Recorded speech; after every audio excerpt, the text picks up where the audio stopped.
The rubber really hit the road for me when my family decided to sell my grandparents' farm in the southwestern part of Minnesota near Mountain Lake.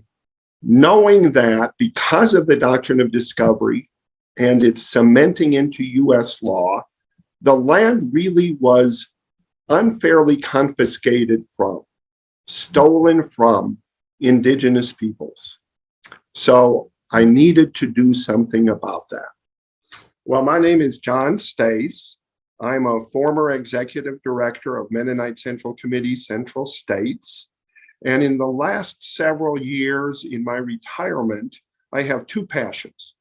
One is riding my recumbent tricycle, and the other is Indigenous justice. And I got into this when I was working with Mennonite Central Committee, and we started something called the Indigenous Visioning Circle, where I first learned about the doctrine of discovery and the work of Sarah Augustine. At that point, she was working with developing a statement repudiating this horrible injustice for the World Council of Churches. And so I talked with the Indigenous Visioning Circle people. And so I decided to return half the proceeds from my portion of the sale to Indigenous people working for land justice. Most went to Dakota Land Recovery, but the second largest amount went to support the work of Sarah. My name is Katarina Friesen, and I'm the organizer for the Dismantling the Doctrine of Discovery Coalition. I'm a white settler living on Yokuts and Mono indigenous lands and a Mennonite pastor. I invite you to join us as we envision a future of justice with Indigenous leadership at the forefront, starting with hiring Sarah Augustine as the director of our coalition. The Dismantling the Doctrine of Discovery Coalition is a faith-based coalition that started in the Mennonite Church to address the roots of colonization in the doctrine of discovery. We started back in 2014 with a conversation between three amazing women, Sherry Hostetler, Anita Amstutz, and Sarah Augustine. They wanted to call on the Mennonite Church to listen to Indigenous calls for life. Indigenous peoples around the world continue to face land dispossession and death today because of the ways that colonization was justified and legalized under the doctrine of discovery, because of the way that Christianity, my own faith tradition, was weaponized and used to conquer and claim Indigenous lands. Our coalition seeks to accompany Indigenous communities seeking structural change, and we organize within our own faith communities towards reparative justice and active solidarity with Indigenous peoples through a repair network of congregations across Turtle Island. We have launched solidarity campaigns with Indigenous peoples, from the Wayana facing devastation and displacement from gold mining in Suriname, to the Apache stronghold resisting a copper mine on their sacred site of Oak Flat in present-day Arizona, to the Chen Maya community, partners of ours who are protecting water and land from industrial agricultural pollution. Right now, we are in an opportune, incredible moment in time. We're expanding our vision beyond a normal 3 or even 5-year plan for the future. Sarah Augustine has been working with us to develop a vision for the next 100 years, an intergenerational vision, and we want you to join us.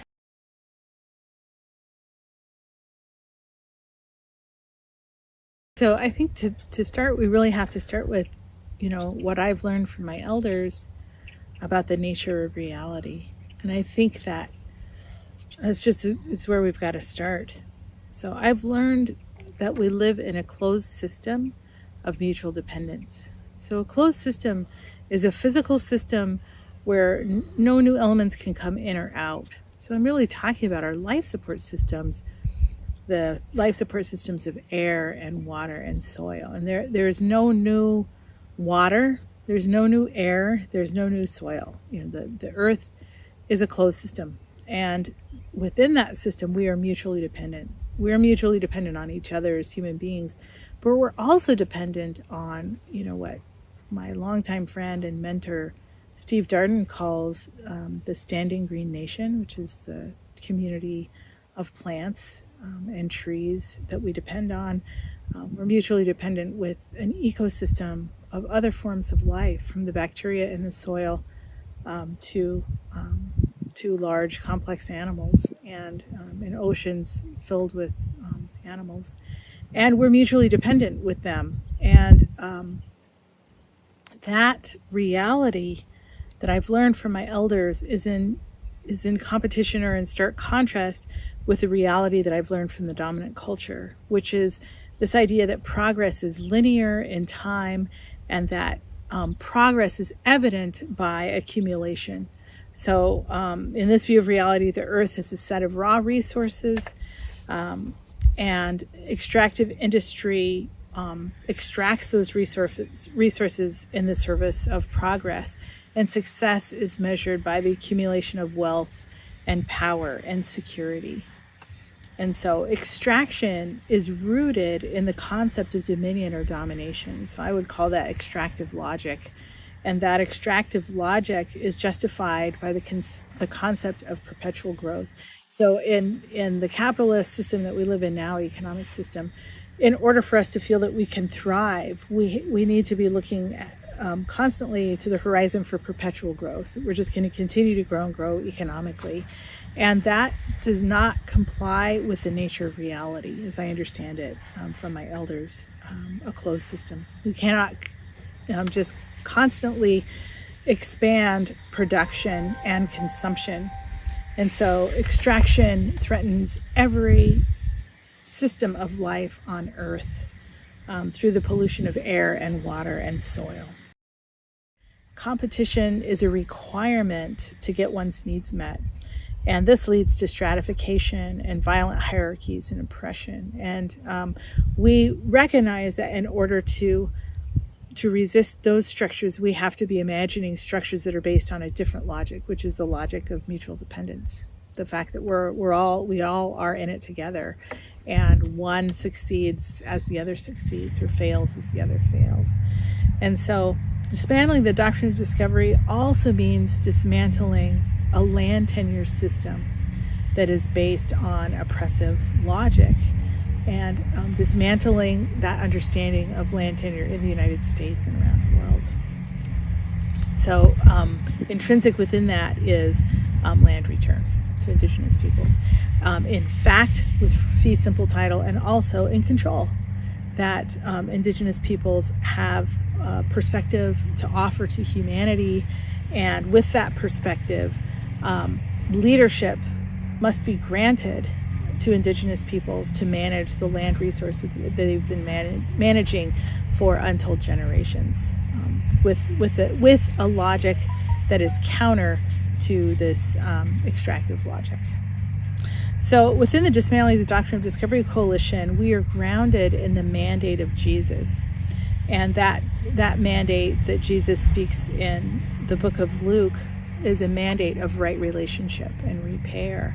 So freedom for prisoners, sight for the blind, for the oppressed to be freed, and jubilee, or a just reorganization of human systems and the natural world. And so as Anabaptists, we affirm shalom, evidenced in creation, and God's call to live in shalom, or right relationship, with creation and with each other. The Dismantling the Doctrine of Discovery Coalition is not an organization, it's a movement. And every social movement that I know of that has been effective has spanned generations of time. It is very much sort of a North American, or I would even say an American idea, that if I spend a portion of my life intervening, I should be able to see immediate impact or result. And that's just simply not the way systems work or are changed. And so from my point of view, we are embarking on this work to, on behalf of the people that went before us, who set the groundwork for what we're doing now, and also on behalf of the people who will come after us. And we demonstrate with our lives how to live with courage and how to show up even when it feels really hard, so that they will have a platform to stand on in the next generation, because we know that it is multi-generational work, that it's going to take multiple generations to effectively impact structures.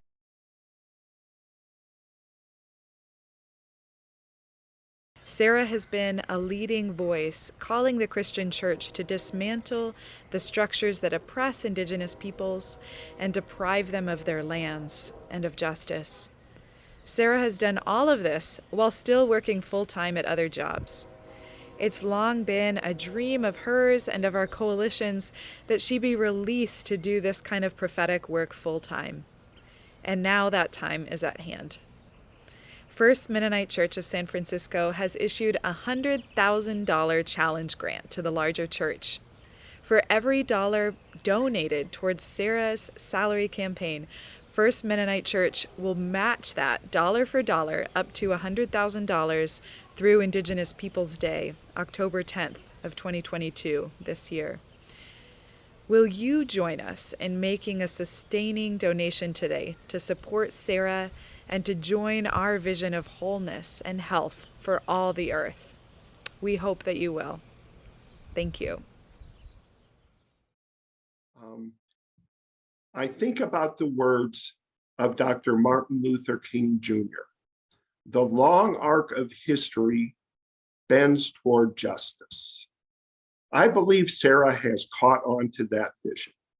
And I believe that the struggle for global racial justice is entering a new stage. If you agree with Sarah and with Martin Luther King Jr., then join this intergenerational struggle for Indigenous liberation.